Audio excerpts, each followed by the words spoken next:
또 하나님의 풍성한 은혜 임하시기를 바랍니다. 아멘. 자, 이제 우리가 작년 이제 연초부터 해서 우리 지난주까지 성경일동학교로 해서 우리 금요일 저녁에 쭉 함께 해왔습니다. 우리가 어떻게 하나님 말씀 잘 읽을 수 있을까? 이제 그런 마음으로 이제 출발을 해서 쭉 이제 달려왔습니다. 우리가 성경을 읽어 나가기 위한 이제 기초적인 우리 기반을 딱 기초 공사를 하기 위한 작업이었다. 뭐 이렇게 말씀드릴 수 있겠는데요. 자, 그걸 이제 우리가 쭉 1년 동안 해왔는데 이제 지난주까지 해서 이제 끝났죠. 사실 이렇게 금요일 밤에 뭐 한 30분 정도의 그 설교 시간 동안에 참 많은 양을 이렇게 여러분께 전해드리려고 하다 보니까 좀 이제 뭐 주마간산식으로 말을 타면서 이제 먼 산을 바라보듯이 뭐 이렇게 넘어간 부분이 많이 있을 겁니다.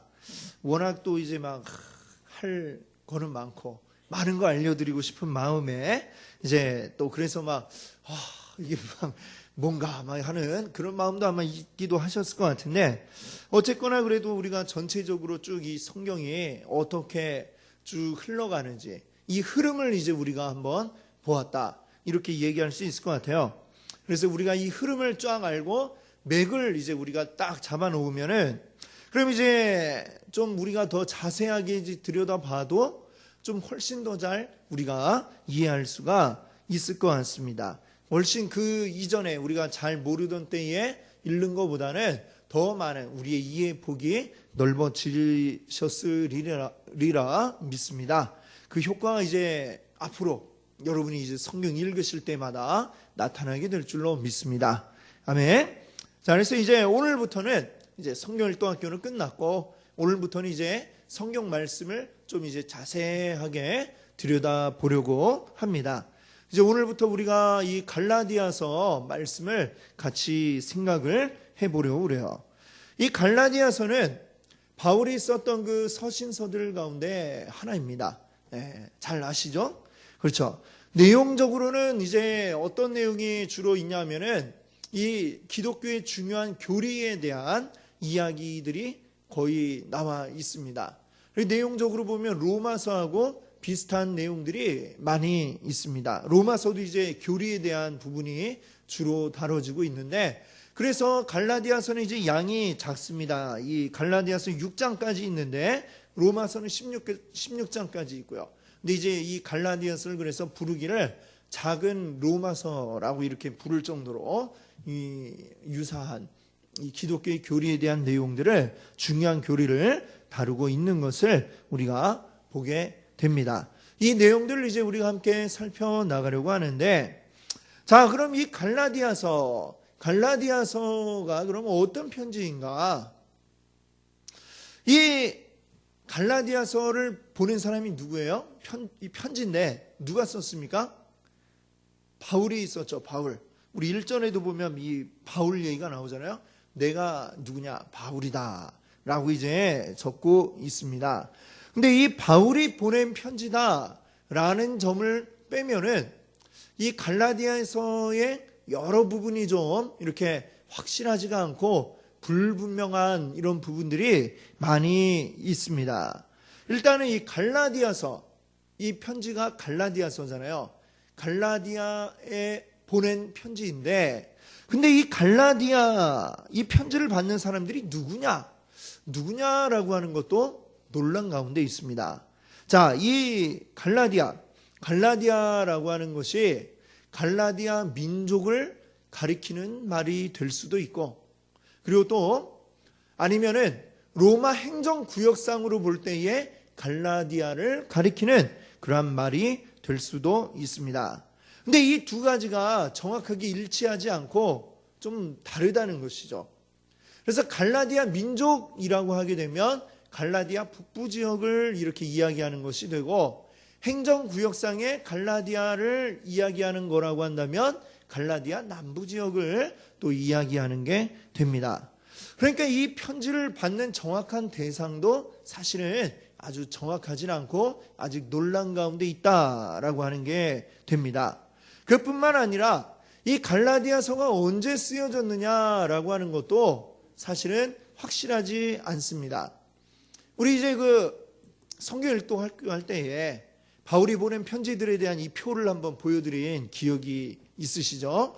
예, 그렇습니다. 언제적에 이 편지들을 썼느냐? 예, 고린도 전후서는 2차 선교 여행 때 썼고, 또 어떤 거는 3차 선교 여행 때 썼고, 요거 한참 이제 말씀을 드렸잖아요. 그렇죠? 근데 그 표의 맨 위에 보면 갈 이렇게 딱 해놓고 옆에 물음표가 있었던 거를 아마 여러분들 기억 어렴풋이 나실 것 같습니다. 그렇죠? 예, 그 갈 해놓고 맨 위에 있는데, 그러니까 사실은 우리가 공식적으로 확인된 바에 의하면 서신서들 가운데 제일 먼저 쓰여진 거는 데살로니가 전서입니다. 데살로니가 교회에 보낸 편지죠. 2차 전도 여행 때 썼던. 근데 이제 비공식적으로 이 갈라디아서가 맨 처음에 썼을 수도 있고 아닐 수도 있고, 그래갖고 이게 맨 앞에 있으면서 해놓고 물음표로 이렇게 딱 찍어놓은 이유가 확실하지가 않은 거예요. 이게 언제쯤 썼느냐? 이 갈라디아서 내용을 아무리 봐도 정확히 이게 언제적 썼을지 짐작하기가 굉장히 어려운 가운데 있습니다. 갈라디아서 2장에 보면 이제 바울이 예루살렘을 방문했던 이야기가 있어요. 성경이 나오는 그 예루살렘을 갔던 저기 여러 분 있잖아요. 그렇죠? 바울이 전도여행 끝날 때마다 예루살렘에 가고, 또 그 이전에 전도여행 가기 전에도 예루살렘에 있었고, 그러니까 굉장히 예루살렘 자주 가다 보니까 도대체 이 예루살렘은 언제 간 걸까? 이거 아무리 학자들이 연구를 해봐도 어떤 사람 이때다, 어떤 사람 또 저때다 이렇게 얘기를 하지만 어느 누구도 정말 이거다 라고 얘기해 줄 수 있는 사람이 없습니다. 성경에 나와 있는 것만 가지고는 언제인지 확실하게 알 수가 없어서 지금 학자들의 이제 전반적인 의견은 뭔가 결정적인 증거가 새롭게 나타날 때까지는 일단은 이 논란은 우리가 유보해 두자, 이런 분위기예요. 그래갖고 이게 지금 정확한 시기는 아무도 모르는 그런 가운데 있는 것이죠. 물음표 가운데 있다라고 하는 것입니다. 자, 오늘 이 갈라디아서를 이제 시작을 하면서 이 갈라디아서를 둘러싼 이런 여러 가지 불확실한 점들, 이게 좀 우리에게 약간 불만스럽게 다가올 수도 있겠습니다. 자, 성경을 우리가 읽어나가는데 좀 명확하게 분명하게 팍팍 드러나면 좋겠는데, 지금 이제 여러분께 말씀드린 것처럼 이게 누구한테 보낸 건지 아니면 언제 쓰여졌는지 이게 왜 이렇게 불확실하냐, 불명확하냐, 이런 불만들이 우리에게 있습니다. 모든 게 명백하다면, 확실하다면, 뚜렷하다면 논란의 여지 없이 우리가 그냥 이렇게 받아들여지면 될 것 같은데, 그런데 말이죠, 성경에는 이 갈라디아서뿐만이 아니라 사실은 여러 가지로 불분명하고 좀 명확하지 못한 이러한 이야기들, 그래서 논란이 되고 있는 그러한 이야기들도 굉장히 많이 있다라고 하는 것을 우리가 알아야 하겠습니다. 이 성경은 왜 이렇게 분명하게 우리에게 드러나지 못한 것들이 있을까? 이게 좀 우리에게 불만이죠.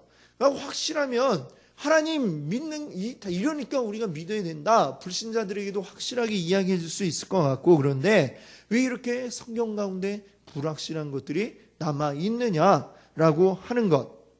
자, 그래서 여러분께 오늘 드리고 싶은 말씀은, 우리가 이 성경을 읽을 때에 우리가 기억해야 할 것이 있습니다.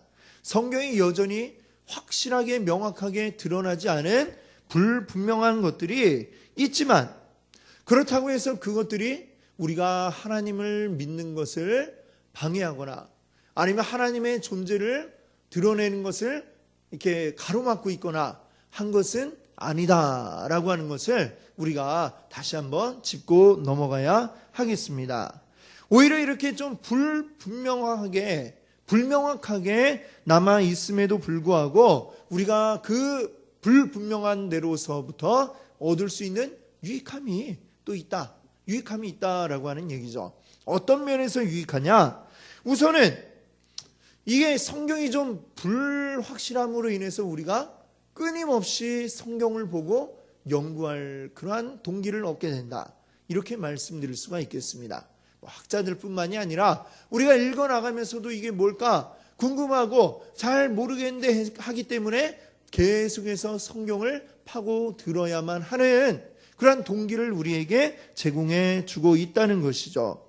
자, 그래서 이 불분명한 부분들이 오히려 남아있음이 우리에게 성경을 가까이 할 수 있는 계기를 마련해 주는 것이고, 자, 또 두 번째 이유가 또 하나 있는데요. 성경 속의 불확실한 이런 부분들로 인해서 우리가 성경 읽는 자들이 이 성경에 대해서 나름대로의 어떤 해석을 내리려 할 때에 우리가 조심스러운 태도를 가질 수밖에 없다라고 하는 것이 이제 또 하나의 유익한 점이라고 말할 수가 있겠습니다.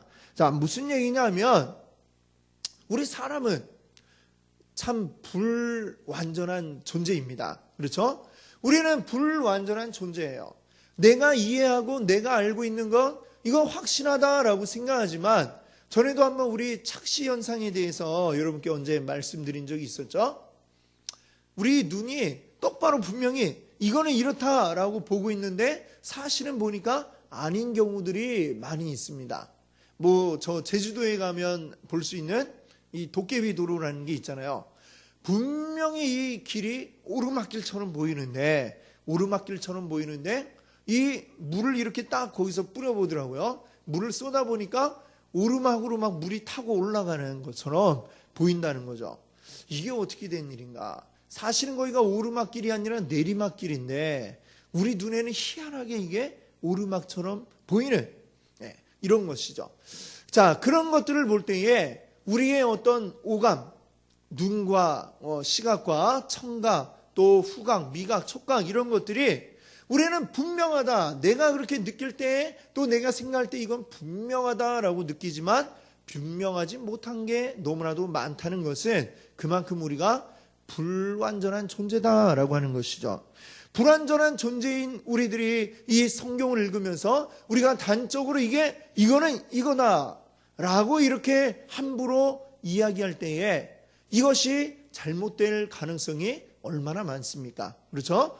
그러니까 이 불완전한 우리가 함부로 모든 것을 단정지어서는 안 되고 그만큼 우리가 이것들을 생각할 때에 여기에 대해서 이야기할 때에 하나님 말씀에 대해서 우리가 어떤 생각을 이야기할 때에는 분명히 우리가 조심스럽게 이것을 아마도 이렇지 않을까 이렇게 우리가 이야기해야지 우리가 그걸 함부로 단정적으로 이건 이거다 이건 이렇다 라고 이야기한다면 그건 굉장한 우리의 교만이 될 수도 있다 이렇게 여러분께 말씀드리고 싶습니다. 우리가 잘 아는 여러분 창조과학 아시죠? 이제 창세기의 그 이야기들을 과학적으로 이제 설명을 해 보고자 하는 그러한 과학자들의 그 시도 이것을 이제 창조과학으로 우리가 알고 있습니다. 하나님의 천지 창조를 부인하고 있는 그래서 진화론을 이제 이야기하는 이 세상 과학과 달리 천지 창조는 하나님이 세상을 만드셨다는 것을 이 과학적으로 한번 설명을 해 보고자 하는 그런 시도이고 노력인 것입니다.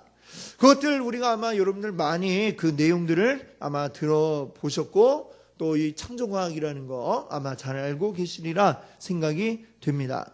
자, 그런데 최근에 이 창조과학에 대해서 이 기독교계 안에서도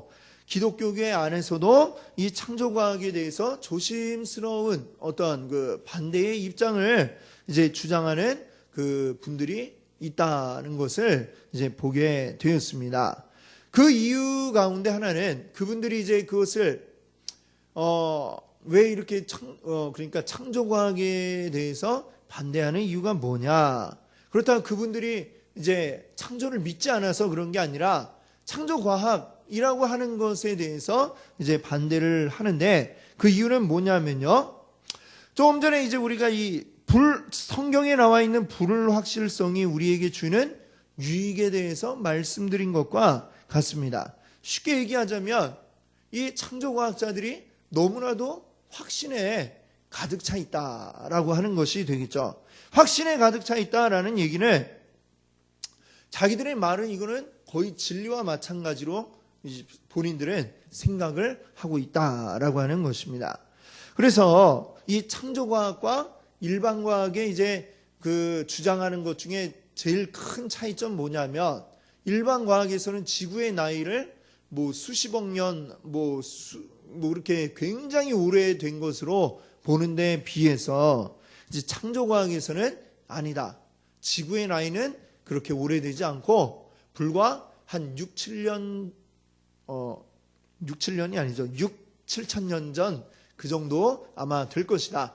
6천년, 7천년 정도 그 기간으로 이제 봅니다. 왜냐하면 성경에 있는 시간들을 이제 쭉 따져보니까 한 그 정도 되었으리라고 이제 계산이 되었다는 것이죠. 그래서 아마 성경이 그렇게 이야기하는 것처럼 이 지구의 나이도 한 6천년이나 7천년 정도의 기간이다. 이렇게 생각을 하고 거기에 맞춰서 모든 걸 이제 딱 제시를 하는 거죠. 그리고 천지창조, 하나님이 천지창조하실 때에도 성경이 6일 창조하시고 7일째 이제 쉬셨다 하니까 그 하루도 뭐 단칼의 여지 없이 이거는 분명히 24시간이다. 딱 이렇게 단정지어서 그분들이 이야기를 합니다. 그래서 이제 저도 이제 옛날에 들을 때 좀 의문이 그래요. 그러면 그때는 맨 첫날 빛이 있으라 했는데 그때 그럼 빛만 있는데 이 하루가 과연 몇 시간이었을까 이런 생각을 해보는데 사실 뭐 그거는 알 수가 없다라는 생각이 들어요. 그분들 말처럼 정말 24시간일지 그럼 뭐 우리가 알 수가 없는데 그분들은 거기에 대해서 확신을 가지고 있는 거죠. 근데 저는 이제 그래요. 뭐 창조과학이 우리에게 주는 유익이 분명히 또 있다 생각을 합니다. 이 과학적인 방법으로 뭔가 하나님의 창조에 대한 그런 도움이 될 만한 증거들을 찾아내고 그것을 이제 또 증명해 보려고 하는 그 시도들, 뭐 이거는 나쁘지 않다 이렇게 생각을 합니다. 그런데 그것이 오늘날 이제 왜 반대하는 사람들이 생겨난 이유는 너무나 이게 강한 확신 가운데 있기 때문에 그것이 오히려 위험할 수도 있다라는 이러한 생각을 하게 되는 것 같습니다. 왜? 하나님의 말씀은 어떻습니까? 과학으로 증명할 수 있는 그러한 부분이 아니기 때문입니다. 뭐 이 세상 과학자들 가운데 어떤 사람이 이제 그런 과학자들이 있었다고 그래요. 사람의 영혼의 무게가 몇 그램인가? 뭐 이거를 이제 밝혀내려고 연구한 사람들도 있다고 하지 않습니까? 사람이 죽을 때 죽기 전까지 계속 무게를 딱 재놨다가 죽자마자 바로 또 무게를 재보고 이 차이가 영혼의 무게다 하는데 사실 그것도 말이 안 되는 것 같아요. 제 생각에. 영혼은 물질적인 게 아닌데 무게가 있을까? 뭐 이런 생각이 드는데요. 그런 것처럼 우리 어떤 신앙 그리고 하나님에 대한 것이 과학적으로 과연 증명이 될 수 있느냐? 과학이 뭐 좀 약간 도움은 줄 수 있겠지만 과학에 의해서 증명되어질 하나님이 아니다라고 하는 것을 우리가 알아야 되겠습니다. 이 과학이라고 하는 게 뭡니까? 과학도 결국은 사람에 의해서 이제 발전돼 온 것들이잖아요. 그렇죠? 물론 하나님이 우리에게 주신 일반 은총 가운데 우리 여러 가지 학문의 분야가 발달을 하고 더불어서 이제 과학도 발전을 해왔습니다. 이게 다 하나님의 은총 가운데 일반 그 은총 가운데 이루어진 것이죠. 자, 그런데 이 과학이라고 하는 것은 완전한 게 아니다라고 하는 것을 우리가 너무나도 잘 알지 않습니까? 과학은 계속해서 지금도 발전을 하고 있죠. 발전을 하고 있는 가운데에 때로는 오늘 맞는 걸로 받아들였던 그 과학의 주장이 또 때로는 조금 시간이 지났을 때에 전혀 사실이 아닌 걸로 밝혀지는 이런 경우들이 있습니다. 뉴턴이 만유인력의 법칙을 이야기했을 때는 와, 이게 대단하다, 이게 맞다라고 얘기를 했지만 20세기에 와서 아인슈타인이 상대성 이론을 딱 이야기했을 때에는 어떻게 됐습니까? 만유인력의 법칙이 이게 딱 들어맞는 이론이 아니었음이 이제 증명이 되게 된 것이죠. 그때부터는 또 이제 상대성 이론으로 그리고 또 시간이 흘러나니까 또 이제 뭐 그 다음에는 뭐 양자역학 뭐 이런 것들이 막 우리가 잘 모르는 새로운 과학 이론들이 새로이 계속해서 나오고 또 그것들이 주장하는 것들에 의해서 이전 이론은 파기되고 이런 일들이 벌어지고 있는 것을 아마 여러분들 우리가 잘은 모르지만 그런 것들에 대해서 알고 있습니다. 자, 그래서 우리가 잘 알지만 그 갈릴레오 갈릴레이 이 얘기를 아시죠? 옛날에 그 시대에는 중세 시대인데 그때에는 하늘이 움직이고 땅은 가만히 있다. 이 하늘이 움직인다 해서 천동설 이걸 주장하지 않았습니까? 그렇죠? 근데 갑자기 그 시대에 과학이 이제 발전을 해서 망원경이라는 게 굉장히 이제 발달을 하게 된 거예요. 그래서 저 하늘에 멀리 있는 별들을 관측하게 되고 그래서 여러 가지 관측을 하는 가운데에 생각해 보니까 이게 그 여러 가지 별들의 모양이 보여주는 증거들을 종합을 해 보니까 이게 지구가 가만히 있는 걸로는 이게 말이 안 되는데 라는 그런 결론에 도달하게 된 거죠. 그래서 이제 생각을 해 보니까 지구는 움직이고 있구나 라는 이런 결론을 이제 냈죠. 갈릴레오 갈릴레이가 그걸 딱 주장했는데 그러니까 바로 종교 재판이 열리지 않았습니까? 그때에는 이제 중세 시대에는 당연히 이 땅은 가만히 있는 것이다 라고 믿을 수밖에 없었죠. 그 이전에는 과학이 발전을 하지 않았기 때문에 그리고 그 사실을 이제 주장할 수 있는 근거로 이제 어떤 성경 구절을 이야기했습니까?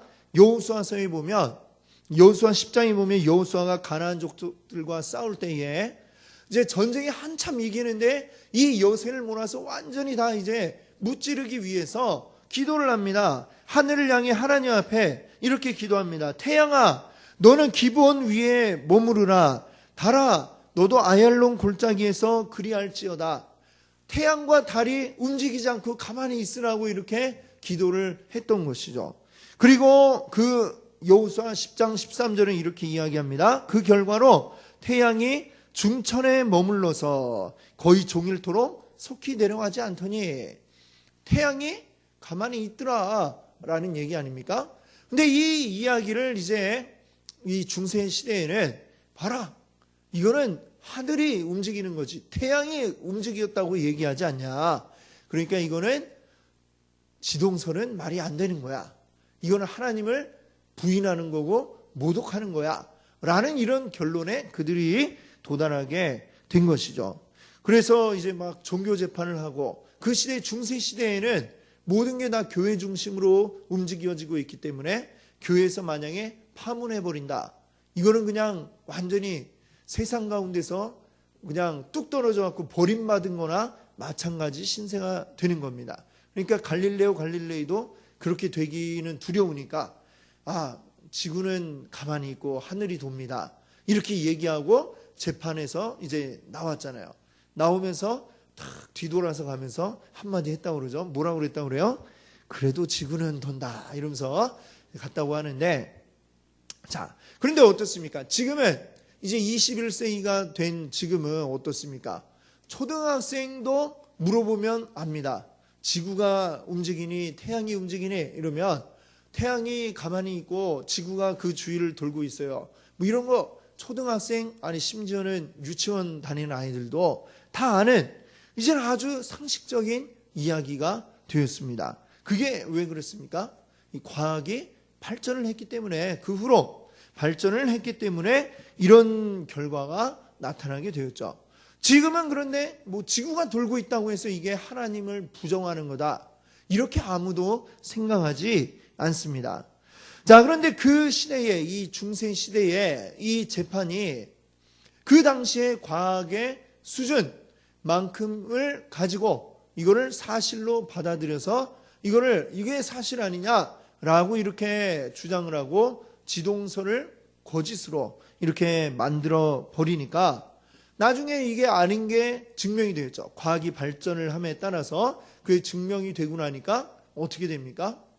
그렇게 말도 안 되는 재판을 냈던 교회가 우스꽝거리가 되고 결국 그것이 하나님 영광을 오히려 가로막게 되는 이러한 결과가 되어버렸다라고 하는 것입니다. 지금도 이 불신자들 가운데 또 이 기독교를 우습게 생각하는 사람들은 그때의 일들을 생각하면서 그거 봐라 라고 하면서 이렇게 마치 과학이 살아있다는 것처럼 이야기를 하는데 절대로 이 과학이 물론 이 우리의 신앙에 어떤 반대되는 그런 것이 아니다라고 하는 것이죠. 다만 이 과학은 발전해 나가면서 어떤 영원 불변의 법칙들이 아닙니다. 우리가 알고 있는 과학 이론이라고 하는 것들이 영원 불변의 법칙이 아니라 새로운 증거가 나오면 또 하나는 폐기되고 또 다른 이론이 나타나게 되고 이게 계속 발전의 과정을 거쳐가고 있다라고 하는 것이죠. 그래서 우리가 하나님을 증명하고자 하는 시도, 과학이나 이런 걸로 증명하고자 하는 시도는 우리가 지금의 과학으로 증명을 했다고 치면은 만약에 나중에 그 과학 이론이 뒤집어지면 바뀌어지면 어떻게 할 겁니까? 하나님 없네 이렇게 이야기해야 됩니까? 아니라는 것이죠. 그래서 우리가 이 과학은 물론 여러 가지로 도움을 줄 수 있지만 우리가 전적으로 믿고 따라야 되는 그런 것은 아니다라고 하는 것을 우리가 분명히 명심을 해야 할 것입니다. 우리 분명한 것은 이 성경이 이야기하는 내용들은 우리에게 과학의 어떤 증거들을 제시하는 것이 아니고 성경이 이야기하는 바가 뭡니까? 과학적 지식을 우리에게 알려주는 책이 아니라는 것이죠. 이 성경이 담고 있는 것은 진리에 대한 것입니다. 진리. 과학적 진리가 아니라 어떤 진리입니까? 하나님의 사랑에 대해서 이야기를 하고 있는 책이 성경책이고 하나님이 우리를 사랑하셔서 우리를 구원하게 해주셨다라고 하는 내용이 담겨 있는 책이 바로 이 성경이라고 하는 것을 우리가 기억해야 하겠습니다. 하나님이 사랑에 대해서 이 진리를 이야기하는데 사랑이 과학적으로 증명이 됩니까? 사랑을 과학적으로 어떻게 설명할 수 있을까요? 어떤 과학자들은 이거 사랑도 막 과학으로 설명하려고 사랑을 하면 우리 몸에 어떤 호르몬이 나오나 막 이거를 막 조사를 하고 그 호르몬이 어떤 작용을 해서 사랑에 빠지나 또 이거를 막 조사를 하고 막 이렇게 연구를 해서 발표를 하는 뭐 이런 사람들도 있기는 하죠. 근데 그 사람들이 말한 게 뭐냐? 근데 그 호르몬은 한 석 달 지나면 다 이 힘이 빠져버린다라고 얘기를 하잖아요. 그럼 3개월 이상 지속되는 사랑은 뭐라고 설명을 하겠습니까? 그렇죠? 과학은 설명을 해줄 수가 없다는 것이죠. 어느 정도 도움은 줄 수 있지만 과학이 진리가 아니다라고 하는 것입니다. 이 성경이 이야기하고 있는 하나님의 사랑 역시 마찬가지입니다. 과학으로 어떻게 하나님을 설명하고 이 하나님의 사랑을 증명해 보일 수가 있겠습니까?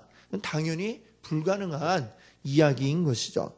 성경은 과학적인 사실을 이야기하는 책이 아닌 것입니다. 더군다나 성경은 하나님의 말씀이지만 이 말씀을 적은 사람이 따로 있다는 것이죠. 그렇죠?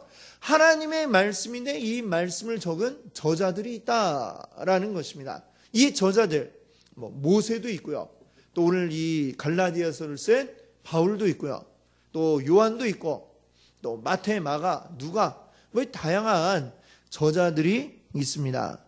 자, 성경은 하나님의 말씀이지만 하나님이 딱 이렇게 불러주는 대로 적어 해갖고 받아 적은 게 아니에요. 저 시내산에서 모세에게 십계명 돌판 쫙 찍어갖고 딱 주듯이 그렇게 주신 내용들이 아니다라고 하는 것이죠. 하나님의 십계명에 대해서는 분명히 이거는 변하지 않아야 될 것이기 때문에 직접 새겨서 이거 딱 내려주셨지만 이 성경 내용은 저자들을 통해서 쓰도록 하신 거죠. 하나님께서 그 저자들의 마음에 움직이는 감동을 주시고 그 감동을 받아서 이 저자들이 이 성경을 쭉 적어 내려가는데 이 하나님의 감동에 의해서 저자들이 이 글을 적어 나갈 때에는 이 저자들의 가지고 있는 모든 배경이 복합적으로 작용을 하게 된다라고 하는 것입니다. 이 저자들이 살아왔던 그 인생의 나날들, 그 삶의 경험들, 또 그가 배워왔던 모든 학문적인 것들, 이런 것들이 다 뒤섞여서 하나가 되어서 나에게서 이제 딱 나올 때에 글로서 이렇게 적혀져 나오는 것이죠. 저자들의 그 영향이 어느 정도는 또 들어가 있는 것입니다. 그렇기 때문에 성경은 이 성경 저자가 가지고 있는 한계 내에서 이 글이 쓰여질 수밖에 없겠죠. 그러면 이 여호수아서 아까 우리가 예로 든 것처럼 태양아 머물러라, 또 달아 머물러 있어라 라고 얘기를 하는데, 이 여호수아가 그 당시에 볼 때에 지금처럼 과학이 발달하지 않은 그 시대에 지구가 돌고 있으니까 지구야 자전을 멈추어라 뭐 이런 식으로 뭐 이야기를 할 수는 없었다는 것이죠. 그렇죠? 그렇기 때문에 이 성경에서 여호수아서는 그렇게 태양아 멈추어라, 달아 멈추어라 이렇게 이야기할 수밖에 없었을 것입니다. 또 만약에 지금 21세기를 사는 우리들이 여호수아와 같은 상황이 되었다 할지라도 여러분 같으면은 그 순간에 지구야 공전을 멈추어라 뭐 이렇게 얘기를 했겠습니까? 안 그랬을 것 같죠. 예. 우리라도 그냥 태양아 멈추어라 뭐 이러죠. 우리가 보기에는 하여튼 태양이 움직이고 달이 움직이니까 태양아 멈추어라 이렇게 이야기를 하지 그러진 않았을 것 같습니다. 그러니까 우리 사람의 일상적인 표현이라고 하는 것 자체도 사실은 과학적인 표현이 아니잖아요. 우리 일상적인 표현이 뭐 이렇게 과학을 염두에 둬서 거의 과학 법칙에 어긋남이 없이 우리가 표현하는 게 아니라 일상적으로 우리는 쉽게 과학의 법칙이 맞지 않더라도 일상적으로 말하는 것들이 있다라고 하는 것입니다. 그렇기 때문에 우리가 이 성경을 읽을 때에 이 글이 왜 이렇게 과학적이지가 않으냐, 왜 이렇게 비과학적이냐, 아니면 또 왜 이렇게 확실하지 않은 것들이 있느냐, 왜 이렇게 불명확하냐 라는 것에 대해서 우리가 너무 거기에 빠져들어서 거기에서 힘을 뺄 필요는 없다라고 하는 것을 여러분께 말씀드리고 싶습니다. 그래서 우리가 성경을 읽을 때 우리가 집중해야 될 거는 이 성경이 하나님께서 우리에게 말씀하고자 하시는 거 여기에 집중을 해서 읽어야 우리에게 은혜가 되지, 이거는 왜 과학적으로 맞나 틀리나, 아니면 또 왜 이거는 확실하지 않나, 이걸 따지는 책이 아니다라고 하는 것입니다. 비록 과학적이지 않은 부분이 있고 또 비록 명확하게 드러나지 않는 것들이 있다 할지라도 하나님은 우리에게 이 성경을 주실 때에 이걸 통해서 우리가 구원에 이르를 수 있는 충분한 모든 것들을 이 성경책 안에 담아 놓으셨음을 여러분들 믿으시기 바랍니다. 아멘. 우리가 구원받는 데 필요한 모든 것이 이 안에 다 들어가 있는 것입니다. 성경은 하나님의 사랑에 대한 책이고 또 우리를 구원하는 데에 대한 책인 것을 여러분들 믿으시기 바랍니다. 우리 하나님의 사랑을 보고 확인하는 데 집중해서 우리가 이 성경을 읽으면 더 큰 은혜가 우리에게 있을 줄 믿습니다.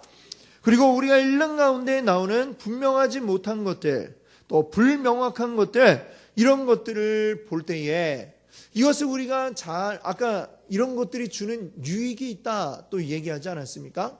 이런 것들을 하나하나 유심히 잘 보십시오. 그러면은 나중에 이게 모여서 하나의 큰 그림이 될 수가 있는 것입니다.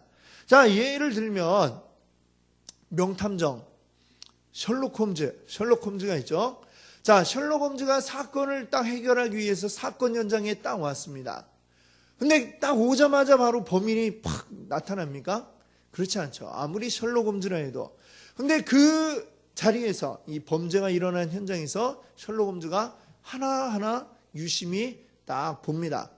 예, 뭐가 어떻게 돼 있고 이거는 어떻게 돼 있고 이것들을 하나하나 보고 그것이 던져주는 어떤 단서를 따라서 또 다른 단서를 또 찾아가고, 아직까지 그래도 이 모든 게 다 불명확하게 따로 떨어져서 이게 어떻게 된 건지 잘 모릅니다. 근데 하나하나 모아서 생각을 해보고 조합을 해보면 마침내 이게 어떻게 됩니까?